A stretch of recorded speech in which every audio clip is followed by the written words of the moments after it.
Bonjour à tous, vous regardez Smart Job, votre rendez-vous emploi RH et management sur Bismart. Aujourd'hui, dans Bien dans son job, on s'intéresse à la Fondation Action Enfance qui recrute 300 éducateurs familiaux. Boris Papin, son DRH, va tout nous expliquer en début d'émission. Dans le cercle RH, on s'intéresse aux addictions au travail, consommation de drogue, comportement, plein d'addictions qui sont dans notre vie privée, nous suivent dans le monde du travail parce qu'elles ne s'arrêtent pas à la porte de l'entreprise. On va faire le point avec Camille Puech, qui est le président de Cali Social, et Alexis Péchard, qui est administrateur à la FIRPS. C'est la Fédération des intervenants en risques psychosociaux. Enfin, dans le livre de Smart Job en fin d'émission, on invite Emmanuelle Duez, qui a écrit le livre « Où sont passés nos rêves d'émancipation par le travail » aux éditions de l'Aube. Elle viendra nous expliquer ses convictions et aussi son constat. Je la reçois donc en toute fin de programme. Tout de suite, on se met bien dans son job.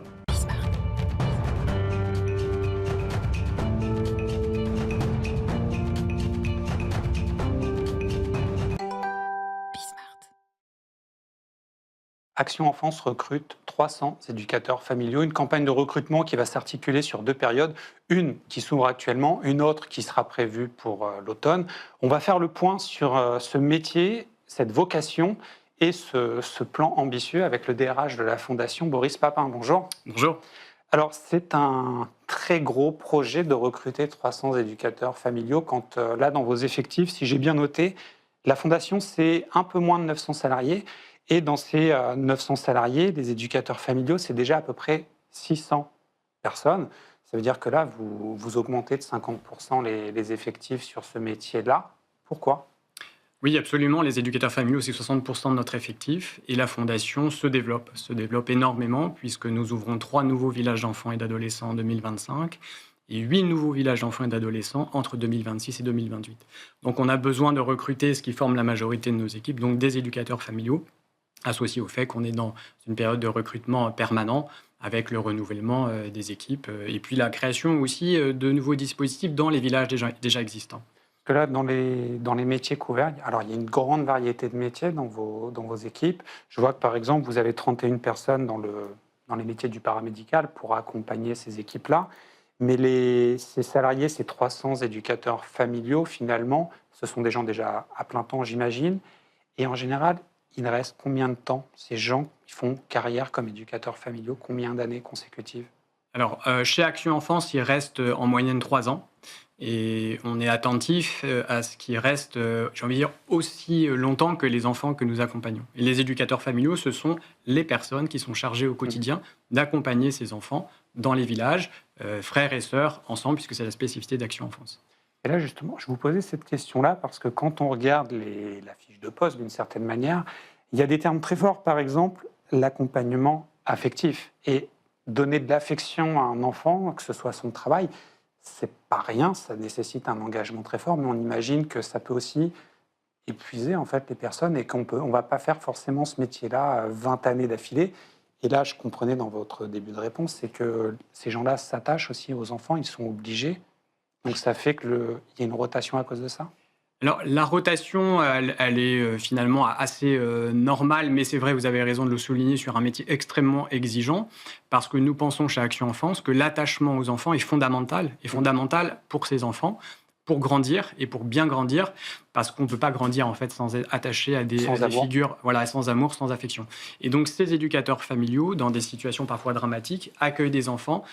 On encourage cet attachement, alors un attachement qui est fait aussi de garde-fous, puisque ce sont des professionnels. L'éducateur familial, c'est un métier. On forme les éducateurs familiaux quand ils rejoignent Action Enfance, mais c'est un métier extrêmement exigeant et engageant, en effet. Les gens que vous recrutez, imaginons, je veux candidater, je voudrais être aidant familial. Comment ça se passe? Comment je peux vous informer de ma candidature et quel processus je vais suivre? Et surtout, qu'est-ce que vous allez chercher à détecter dans la personne que vous recevez? Alors, on va déjà effectivement s'attacher à recruter des personnes plus que des professionnels au départ. On est évidemment attaché aux formations initiales, mais ce n'est pas un seul critère qui va faire que vous serez recruté chez Action Enfance. C'est la compréhension et l'attachement que vous aurez à rejoindre une fondation avec un projet original.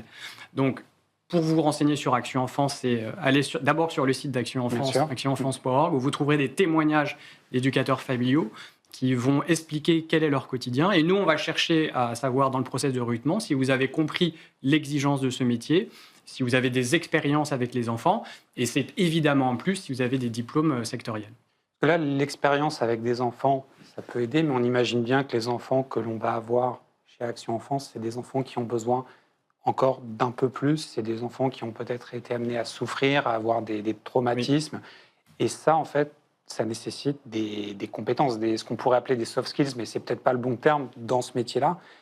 Ça, c'est vous qui allez former, c'est vos... Oui, absolument. Tous les éducateurs familiaux reçoivent, au moment, quelques mois après leur engagement chez nous, une formation métier, métier d'éducateur familial de 120 heures, qui permet effectivement à la fois, alors je veux dire, sur les hard skills et sur les soft skills, de les former à l'exigence de l'accompagnement d'enfants en protection de l'enfance qui peuvent avoir vécu effectivement des situations dramatiques, mais qui sont là chez nous sur une durée assez longue, contrairement à d'autres acteurs du secteur, avec des professionnels qui sont chargés, dans un accompagnement du type familial, de construire une relation d'attachement et dans la durée. Vos éducateurs familiaux, quand ils quittent Action Enfance, pour ceux qui vont quitter avant la retraite, qu'est-ce qu'ils deviennent après? Dans quel type de métier ils vont pouvoir se diriger? Parce que j'imagine qu'on développe aussi des savoir-faire quand on pratique ce métier. Absolument. Et nous, on encourage la formation professionnelle. Donc, on développe cette action de formation. On va créer, on est en train de le faire, un organisme de formation, donc Action Enfance Formation, pour développer encore davantage cette formation métier. Et on essaie de développer l'employabilité des éducateurs familiaux qui puissent aller trouver dans d'autres secteurs, du social ou du médico-social, des missions qui puissent correspondre à leurs aspirations. On encourage aussi l'évolution professionnelle et c'est un des angles de la campagne que l'on mène sur le fait que quand on est éducateur familial, on peut aspirer chez Action Enfance, mais ailleurs, prendre des responsabilités si on le souite, de chef de service par exemple. Absolument. Merci beaucoup Boris Papin. Je vous souhaite d'avoir beaucoup de succès dans ce processus de recrutement pour finalement un travail qui a beaucoup d'impact puisqu'il va conditionner la vie de tous ces enfants que vous avez. C'est fondamental pour ces enfants. Donc c'est un métier fondamental. Merci beaucoup. Merci à très vous. Bientôt sur le plateau de Smart Job. On continue l'émission dans le cercle RH. On va s'intéresser aux addictions au travail, donc les addictions qu'on peut avoir dans la vie privée qui vont être importées dans notre vie professionnelle et aussi parfois les addictions qu'on développe à cause de notre vie professionnelle. J'accueille Camille Puech de Kelly Social et Alexis Péchard pour en parler.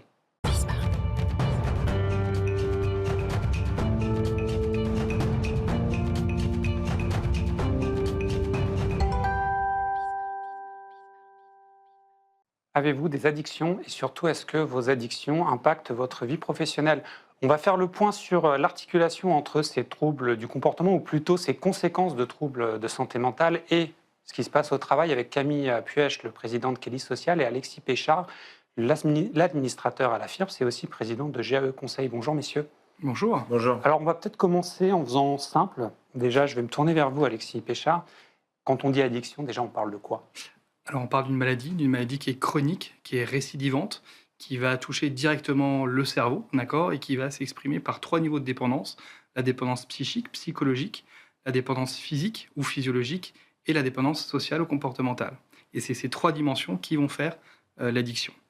Et quand on parle d'addiction au travail, là, Camille Puech, est-ce qu'il y a une distinction ou est-ce que c'est des choses qu'on importe de la vie perso ou est-ce que c'est parfois des choses que l'on peut créer directement au travail grâce aux process peut-être qui sont dysfonctionnels? Alors, il y a 2 choses dans la question parce qu'il y a une forme d'addiction qui est l'addiction au travail. Ça existe. Ça existe. Et workaholic. Exactement, le workaholic. Et il y a l'autre aspect qui est d'avoir une addiction et qu'elle vienne affecter le travail. Et il y a un 3e élément que vous évoquiez, c'est le fait que le travail peut être lui-même facteur, favoriser la survenance d'une addiction chez l'individu. Et ça, on le voit notamment dans cette période de forte transformation. Le monde du travail change, bouge énormément, ou à l'inverse, ne bouge pas assez, mais tous ces facteurs-là favorisent l'anxiété chez l'individu. Et que ce soit les substances psychoactives ou les comportements qui annihilent finalement le fonctionnement du cerveau, ça permet finalement de s'échapper, de s'isoler, de se protéger du trouble, du facteur de risque qui peut être le travail. Quand on parle de comportement, c'est par exemple parier Sur des résultats sportifs, ou par exemple regarder les résultats de son entreprise toutes les 5 minutes, c'est ça? Exactement. En fait, tout ce qui va être paris sportifs vont faire partie effectivement de ce qu'on appelle les addictions sans produit ou les addictions comportementales, effectivement. Il y a tout ce qui est en lien avec les écrans et la grande famille des cyberdépendances. Il y a l'addiction aux jeux d'argent, très, très large, qu'elle soit en ligne ou sur... Et qui peut faire d'énormes dégâts sociaux, d'ailleurs. Exactement. Et sur le plan professionnel, est-ce qu'il y a des types d'addictions qu'on retrouve plus souvent qu'à NUPH dans le cadre du travail? Ce n'est pas un risque psychosocial, vous me l'expliquiez avant, mais c'est plutôt une conséquence d'un trouble mental. Mais sur le monde du travail, qu'est-ce qu'on retrouve très souvent comme type d'addiction? Alors, les addictions, je dirais, aux psychotropes sont sur une tendance baissière. Bonne nouvelle. Bonne nouvelle. Il y a 50 ans, il était d'usage d'avoir de l'alcool lors du déjeuner. Même à l'école. Aujourd'hui, même à l'école, exactement, le vin. Aujourd'hui, c'est beaucoup moins le cas et c'est très, très positif. En revanche, on a sur les addictions comportementales un sujet qui est en forte progression, c'est les écrans. Et on constate une durée d'exposition à l'écran qui est en très forte augmentation. Et le télétravail, la Covid, on a vu une augmentation du temps d'écran qui a été plus de 35 à plus de 45, à 40% pendant la Covid. Et globalement, on a augmenté notre exposition aux écrans. Et on voit en parallèle de ça une augmentation de l'usage des réseaux sociaux, des jeux vidéo, etc., qui sont reconnus par l'OMS notamment comme un trouble addictif. On va regarder un chiffre qui est issu d'une étude Odoxa pour GE Conseil. C'est 49% la proportion d'actifs français qui déclarent être touchés par au moins un trouble en santé mentale. Ça veut dire que là, statistiquement, il y en a au moins un sur la table là qui est concerné. C'est un chiffre assez inquiétant, Alexis. Ça veut dire que dans le monde du travail, là, les DRH, les managers, les patrons ne peuvent pas ignorer, ne peuvent pas dire « pas chez moi », parce que statistiquement, c'est impossible qu'il n'y ait pas au moins une personne touchée dans leurs salariés, sauf s'ils sont tout seuls en micro-entreprise. Alors effectivement, je pense que l'on parle de questions de santé mentale, de troubles psychiques, d'addiction, etc.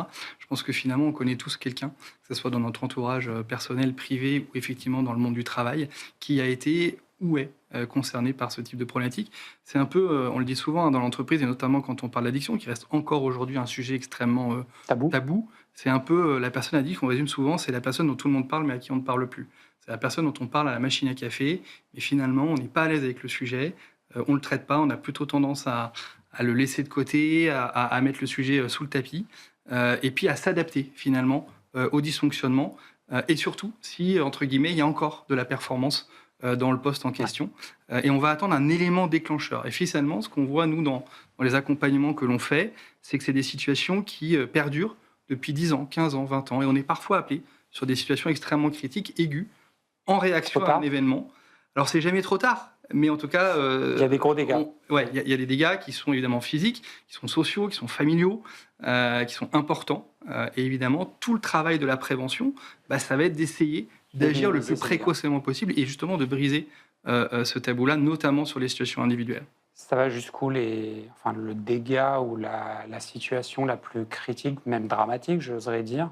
Ça peut aller jusqu'où à une addiction, un trouble qui n'est pas traité? Ça va jusqu'au décès. Donc jusqu'au suicide, parce qu'on pourrait penser instinctivement au burn-out, mais c'est pas... Il y a effectivement la question des passages à l'acte suicidaire, mais pas que. On peut mourir évidemment d'une dépendance, d'une addiction. Ça peut être un accident de travail, plus ou moins grave. Parce qu'on n'est pas attentif. Exactement. Voilà. Enfin, il y a plein de raisons, en fait, malheureusement, qui vont être effectivement cet élément déclencheur. Nous, on va faire des interventions sur des cellules de crise suite à des overdoses sur site. Ça peut être un malaise, ça peut être effectivement un accident ou un presque accident. Ça peut être quelque chose qui va être révélé par la presse ou une prise de conscience par un client, un partenaire, etc. La question du regard de l'autre est aussi quelque chose de très important dans la prise de conscience. Je tourne vers vous, Camille, parce que la grande question, quand il y a un problème de ce type-là, c'est qui doit le gérer. Or, c'est compliqué, vu que là, c'est vraiment le type de problème assez sensible, assez compliqué aussi, parce qu'on n'est pas forcément préparé en amont à gérer un comportement addictif grave chez un collaborateur. Donc, dans une entreprise, si on constate qu'un collaborateur est en difficulté, a un comportement, ne serait-ce même pas confirmé, mais potentiellement addictif, qui doit prendre ça en charge? Alors, il y a plusieurs choses. Déjà, le détecter, ça nécessite un effort. Donc, c'est très très facile de ne pas le détecter. C'est ce que vous nous disiez. C'est plus facile de ne pas le détecter que de le détecter. Donc c'est déjà, s'il y a une détection qui est faite, c'est que l'employeur a déjà mis en œuvre une démarche qui permettait la détection. Vous ne détectez que les choses sur lesquelles vous mettez un capteur. Voilà. S'il n'y a pas de capteur, vous ne détectez rien du tout et tout va bien. Il faut comprendre que, on parlait du vin tout à l'heure, l'alcool, mais même les comportements sont des refuges aux difficultés rencontrées dans la vie et que globalement ça fait plaisir. Tout le monde, une forme de tabou sur le sujet parce que tout le monde y trouve son gain et donc voilà, on n'en parle pas. À savoir qui doit gérer le problème, pour moi, le premier raisonnement, il est très simple, c'est qui en subit les conséquences. Il y a l'individu, évidemment, sauf que le problème, c'est que lorsque l'on est dans une addiction, on a effectivement, tu évoquais 3 types de dépendance. Il peut y avoir du déni aussi chez l'individu. Exactement, et puis il y a cette addiction qui fait qu'on n'a pas la hauteur qui nous permet de prendre conscience forcément qu'on est dans un comportement addictif. Ça, c'est la première chose. Et au final, qui est l'organe qui... finalement paye les conséquences, c'est l'entreprise, c'est l'organisation. Croire que parce qu'on n'est pas responsable de la cause, eh bien, on n'a pas à gérer les conséquences, c'est une erreur d'arbitrage colossale. L'employeur est responsable, mais quel est le manager ou le DRH, quelle est la personnalité dans l'entreprise, dans l'organigramme, qui va devoir prendre le problème à bras-le-corps? Parce que ça peut être un problème si ce n'est pas bien défini. Exactement, mais... Là où ça fonctionne le mieux, c'est quand la responsabilité elle est collective. C'est-à-dire que évidemment, vous avez besoin d'avoir des RH qui sont plus sensibilisés au sujet, des préventeurs également qui maîtrisent mieux le sujet, des partenaires sociaux aussi, des référents. Mais quand on lance une campagne de prévention sur un sujet, l'enjeu c'est que tout le monde soit sensibilisé au sujet à son égard, mais aussi être en capacité de détecter les signaux chez les autres et de savoir sur quel levier tirer ou agir pour gérer la situation. Par exemple, un signal, ça peut être le collaborateur qui arrive tous les matins à 7h, repart tous les soirs à 22h. Ça peut peut-être faire plaisir au N+1 qui se dit la personne est engagée. Et en fait, c'est pas de l'engagement. En fait, il faut avoir le courage de dire non, là, c'est pas correct. Alexis, vous en pensez quoi? Je dirais qu'il y a un peu 2 grandes catégories de ce qu'on appelle les signaux faibles. Il y a ce qui va être effectivement lié au travail directement. Ça, c'est du work-alcoolisme, très clairement. Peut-être, et pas forcément, et attention aux étiquettes que l'on donne, mais c'est en tout cas quelque chose qui nous met en alerte, qui nous interroge et qui sort du cadre. En tout cas, ça c'est sûr. Et puis il y a tout ce qu'on va appeler les signaux faibles qui vont être liés plutôt sur un aspect psychocomportemental, avec des modifications de comportement et avec des signes qui sont plus ou moins aigus et parfois plus ou moins chroniques. D'accord ? Et il y a des signes qui vont même nécessiter une intervention rapide et d'urgence, parce qu'on est face à quelqu'un qui est soit sous l'emprise d'un produit, soit quelqu'un qui est peut-être sous l'emprise qui fait une crise de manque, tout simplement. Et puis, ça peut être quelque chose qui vient masquer quelque chose de plus grave. Attention, tous les signaux que l'on peut avoir peuvent venir masquer. Je vais prendre un exemple très caractéristique. Dans un grand groupe de transport qu'on a accompagné il y a quelques années, l'élément déclencheur à la mise en place d'une politique au niveau de cette organisation a été un AVC chez un collaborateur où on est intervenu trop tard. Pourquoi ? Parce que ce collaborateur, tout le monde le savait, que ce monsieur, il avait un problème avec l'alcool. Et quand ils sont intervenus, ils l'ont dépisté, le salarié reconnaissait qu'il avait trop consommé au déjeuner, il ne disait pas qu'il avait un problème d'alcool. Le test révélait effectivement qu'il était positif, qu'il était au-delà des 0,50, d'accord ? Simplement, en fait, tous les signaux qui ont fait qu'il y a eu cette action venaient masquer en réalité un AVC. Ça aurait été quelqu'un d'autre, ils n'auraient pas attendu, ils auraient appelé le 15 en fait.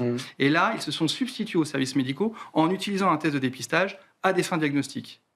Et là, l'employeur a exposé sa responsabilité parce qu'il a utilisé ce test comme un élément diagnostique et donc il est intervenu trop tard. Les secours sont arrivés plus de 2 heures après le début de l'incident, vous voyez.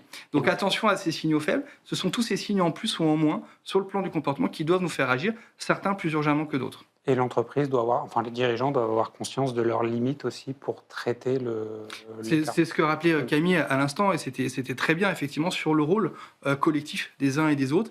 On parlait du déni tout à l'heure. Moi, je rappelle souvent qu'il y a un déni du collectif de travail aussi, et dire que le déni du collectif, à un moment donné, il alimente le déni individuel. Tant que le sujet n'est pas nommé, il n'existe pas. Et tant qu'il n'existe pas, forcément, pour la personne qui est en difficulté, il n'y a pas de problème, quoi. Après, il y a un deuxième facteur qui rend les choses assez complexes, c'est le respect de la vie privée. C'est-à-dire que l'employeur doit détecter les signaux faibles sans être intrusif. L'équilibre, il se situe où ? Parce que ça aussi, c'est pas évident. On peut se faire reprocher d'être intrusif. Oui, et ça, c'est un problème français, parce qu'on est dans un pays dans lequel on met une barrière très très forte sur la protection de la vie privée, là où dans le reste du monde, en fait, cette barrière n'existe pas tant que ça, l'employeur est beaucoup plus responsable de ce qui se passe dans la vie privée de l'individu que ce qu'on a en France. Et pour la simple et bonne raison que naturellement, en fait, votre vie privée influe votre vie professionnelle et votre vie professionnelle influe votre vie privée. On a mis cette barrière en France pour plein de bonnes raisons, mais qui, sur ce sujet, occulte une capacité à accompagner l'individu de manière holistique. Et c'est ça qui fonctionne quand on doit adresser une addiction, qu'elle soit d'ordre personnel et qui vienne dans le travail, mais aussi qu'elle soit liée au travail. Si quelqu'un, je vois des organisations qui ont un travail très très intense et qui développent une culture du pot collectif après le travail, parce que ça permet d'apaiser les tensions qu'on a eues pendant la journée, de mieux se connaître, de débriefer, etc., etc. Sauf qu'il y a un moment, dans ces organisations, on voit se développer des personnes qui, s'il n'y a pas de pot après le travail, ne savent pas ce qu'elles vont faire de leur soirée. Elles sont devenues dépendantes socialement. Elles sont devenues, exactement, et leur addiction s'est développée à partir de leur travail, et c'est un problème, et c'est aussi sous le coup de la responsabilité de l'employeur potentiel. Au niveau de l'organisation du travail, c'est intéressant, parce que je pense à un client, typiquement, dans sa culture d'entreprise, alors qui n'est pas affiché ouvertement, mais il a cette phrase partout, c'est « work hard, play hard ». Et dans le play hard, tu as alcool, cocaïne, en collectif. C'est pas si positif. Ah non, du tout. Enfin, on n'est pas du tout là-dedans. Mais voilà, et toutes les lignes sociales, de se dire à un moment donné, ton manager, entre guillemets, t'offre ou te finance ses consommations sous prétexte d'une récompense et d'un rythme de travail complexe et intense, vient légitimer, d'une certaine manière, ce type de consommation. Toutes les barrières sautent à ce moment-là. Et quand j'entends ça, en fait, j'ai envie de vous demander, est-ce que l'employeur peut être attaqué au prud'homme, par exemple, pour avoir créé des conditions de travail qui ne protégeaient pas les salariés? On sait que ça existe, par exemple, être condamné pour non-protection d'une salariée victime de harcèlement. Est-ce qu'un salarié peut attaquer son employeur ou ancien employeur pour non-protection dans le cadre de la création de comportements addictifs? Camille, est-ce que ça existe? Est-ce que ça a déjà eu lieu?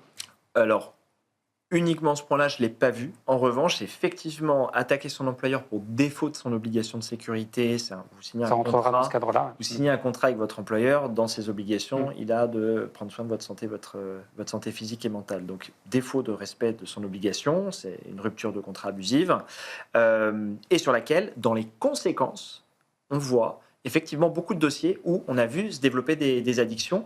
Et quand on va chiffrer l'impact du défaut de protection de la santé de l'organisation, on va tenir compte du fait que l'addiction s'est créée à partir de là et calculer le coût finalement que l'addiction va occasionner chez l'individu. Donc on lui paye des dommages et intérêts. Exactement. Merci beaucoup messieurs, c'est un sujet passionnant, c'est un sujet qu'on pourrait traiter je pense sur 1 ou 2 heures, donc je pense qu'on vous réinvitera pour faire un épisode 2 sur les addictions. Merci beaucoup, on va continuer à Smart Job, on va s'intéresser à un livre Où sont passés nos rêves d'émancipation par le travail. C'est Emmanuelle Duez, la présidente de The Boson Project, qui l'a écrit. Elle est avec moi juste après le jingle.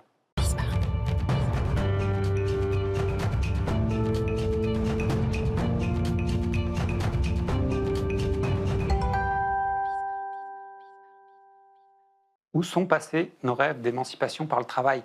C'est la question posée dans le livre d'Emmanuelle Duez, qui est publié aux éditions de l'Aube, et je l'invite, elle est là avec moi aujourd'hui. Bonjour. Bonjour. Merci beaucoup d'avoir accepté l'invitation. Alors, je vais commencer, je vais aller directement dans le sujet parce que vous allez très très fort dès le début du livre. Je vous cite, « En 15 ans, le travail est devenu source de frustration, de combat, de déception. Il a perdu son pouvoir émancipateur. » Pourquoi un constat aussi catégorique dès le début du livre? Alors d'abord parce qu'il y a des chiffres qui ne mentent pas, donc une explosion par exemple du taux d'absentéisme dans les entreprises. Sur la place centrale du travail dans la vie des individus, on voit bien qu'il y a une décentralisation qui est extrêmement forte et qui a été très amplifiée par la pandémie. Et la raison pour laquelle je commence par un ramassis de chiffres comme ça en bloc, c'est que je crois qu'on souffre en France de l'inverse, c'est-à-dire qu'on souffre d'un espèce de tabou sur ce sujet-là. Dans les entreprises, on ne veut pas en parler. Mon métier, c'est d'accompagner la transformation du travail depuis 15 ans. Exactement. Ce qu'on appelle techniquement de la sociologie des organisations. Et en fait, depuis la pandémie, j'observe cette érosion latente du rapport au travail, de l'engagement dans le travail, mais dont on a fait un tabou tellement dresser un diagnostic est complexe, les solutions sur étagère n'existent pas. Donc, je rentre de manière presque brutale et chirurgicale dans le sujet, Parce qu'aujourd'hui, c'est un sujet dont on parle dans les conseils d'administration, dans les COMEX, mais dont on parle à voix basse, parce qu'on ne sait pas quoi en faire, tellement c'est sulfureux. C'est pourtant devenu une des problématiques opérationnelles majeures de l'entreprise. Moins engagé, moins efficace, moins productif. C'est mathématique. En fait, il y a un déclin français. On le voit dans le recul de la productivité horaire du travail, où globalement en Europe, c'est en déclin. La France, elle est très en déclin par rapport à l'Europe. C'est-à-dire qu'avant, on produisait quasiment français. autant en travaillant moins d'heures. Là, c'est plus le cas. C'est ça que vous pointez du doigt. En fait, c'est pire que ça. C'est-à-dire qu'on a été pendant des années les champions européens des pays de l'OCDE en termes de productivité horaire du travail. Aujourd'hui, on est les avant-derniers. Donc en fait, il y a eu un déclassement ultra accentué par la pandémie, qui est vraiment un moment très particulier dans la vie des organisations, mais qui doit nous interpeller sur qu'est-ce qui se passe depuis 15 ans dans nos boîtes, qu'est-ce qui se passe dans nos métiers, qu'est-ce qui se passe dans notre pays, parce que c'est un sujet éminemment politique, pour qu'à un moment donné, on n'ait plus le goût du travail, on n'ait plus le goût de l'émancipation, et qu'on soit spectateur de sa vie pendant 40 ans de sa vie. C'est pas possible. Là, le constat, il est fait, clair. Comment on en est arrivé là, selon vous ? Alors, le diagnostic est difficile à établir, c'est ce que j'essaye de faire. C'est un peu un livre impressionniste. C'est-à-dire qu'on va mettre des petites touches et puis on va essayer de... C'est un ressenti aussi personnel de la situation. C'est un mélange en fait d'approches très économiques, donc avec beaucoup d'études, beaucoup de rationnels, très empiriques. 15 ans où on laboure en fait l'organisation et tous les métiers, toutes les tailles d'entreprise, et puis d'intuition. Et donc, pour répondre à votre question, qu'est-ce qui se passe ? Je vais essayer de faire un diagnostic. Le premier élément, c'est que le travail est devenu extrêmement complexe et donc on a du mal à l'appréhender. Par exemple, il y a moins de travail dans la vie des individus, mais il y a plus de vie dans le travail. Parce que l'intime est rentré comme matière managériale, comme sous-jacent de l'engagement post-pandémie.